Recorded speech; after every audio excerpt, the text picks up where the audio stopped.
स्वतःला कधी स्वतःमध्ये शोधलंय का?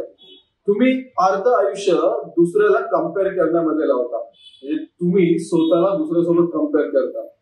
दुसऱ्यांनी घेतलेलं घड्याळ, दुसऱ्यांनी घेतलेली मोठी गाडी किंवा दुसऱ्यांनी घेतलेलं मोठं घर हे बघण्यामध्ये तुमचा अर्ध वेळ निघून जातो.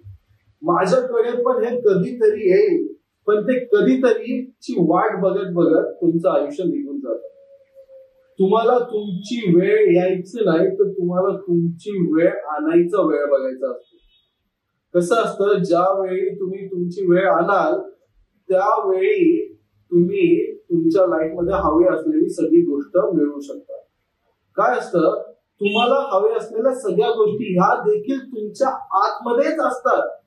म्हणजे कसं आहे, तुम्हाला तुमच्या लाईफमध्ये सक्सेसफुल बनायला ज्या गोष्टी लागतात, strength, skill, knowledge, talent, power, emotion, peace, हे सगळं तुमच्या लाईफमध्ये इंटरनल असतं. पण हे कसं आहे, हे सायलेंट आहे. जोपर्यंत तुम्ही ह्या सगळ्याला उजवत नाही, याच्यावरती तुम्ही काम करायला चालू नाही करत, जोपर्यंत याच्यावरती डेव्हलपमेंट नाही करत, तोपर्यंत हे सायलेंटच राहतं आणि तुम्हाला याच्यातून काही भेटत नाही.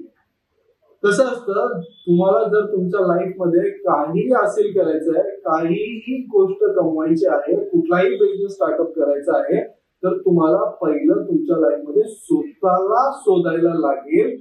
तुम्हाला काय करायचं हे ठरवायला लागेल आणि तुमच्या लाईफमध्ये इंटरली असलेल्या स्किल्स वरती काम करावे लागतील आणि तेव्हा तुम्ही टॉपला जाणार. हे नक्कीच.